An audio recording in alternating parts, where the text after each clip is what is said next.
கூட்ட நெரிசலில் ஏற்படும் உயிரிழப்புகளுக்கு யார் பொறுப்பு, இதை தடுப்பது எப்படி என்பது குறித்து ஈரோடு பகுதி மக்களிடம் எமது செய்தியாளர் சதாசிவம் நடத்திய நேர்காணலை பார்க்கலாம்.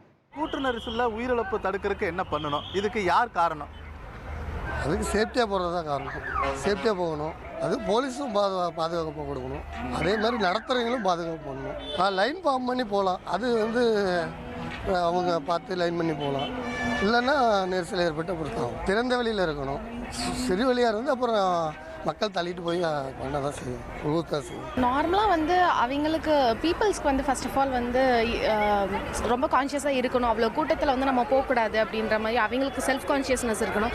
அதையும் மீறி அவங்க போகிறாங்க அப்படின்னா கவர்மெண்ட் அதுக்கான ப்ராப்பர் ப்ரிகாஷன்ஸ் எல்லாம் முன்னாடியே டிட்டர்மைன் பண்ணி வச்சுருக்கணும். கூட்டமாக இருக்கிற இடத்துக்கு ரொம்ப வயசானவங்க, குழந்தைங்க அவங்களெல்லாம் கூட்டிகிட்டு போகிறதெல்லாம் அவாய்ட் பண்ணிவிட்டு நம்ம நார்மல் டேஸில் போய்க்கிறது பெட்டர் அப்படின்னு சொல்லி நான் சொல்லுவேன். மக்கள் தான் பொறுப்பு. மக்கள் தான் ரொம்ப கவனமாக வரணும்.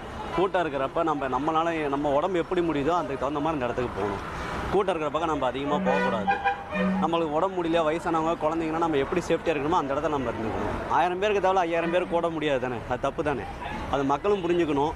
அதுக்குண்டான அதிகாரிகளும் அதை கவனமாக பார்த்துக்கணும். இந்த இடத்துல இவ்வளோ தான் வரணுன்ட்டு அவங்க கொஞ்சம் ஸ்டெப் எடுத்து பார்க்கணும். இந்த இடத்துல முந்தலாங்கிறப்ப இப்போ வயசு பசங்க கொஞ்சம் முந்தலாம் பார்ப்பாங்க. வயசானவங்க நாம் தான் பொறுமையாக போகணும். அந்த மாதிரி இருக்கிற இடத்துல நம்ம பொதுமக்கள் போகிறதே கொஞ்சம் தவிர்த்துக்கணும். இப்போ நம்மளோட உயிர் பாதுகாப்புக்கு நாமளும் தானே காரணம். நாமளும் தான் இப்போ நம்மளை பார்த்துக்கணும். அப்புறம் நம்ம போலீஸ்கார மேலே குறை சொல்லி அவங்க வேலையும் தான் பார்ப்பாங்க. அவங்க நம்மளை மாதிரி மனுஷர் தானே, அவங்களையும் நம்ம குறை சொல்கிறது தப்பு தானே. ஒரு கூட்ட நெரிசல் இருக்குன்னா ஒரு கட்டை கட்டி இல்லை ஒரு கம்பி வேலி கட்டி அதுக்கு உண்டான 2 பேர்னா 2 பேர் அதில் போகணும். இல்லை ஒருத்தர்னா ஒருத்தர் போகணும். அப்படி விடணும்.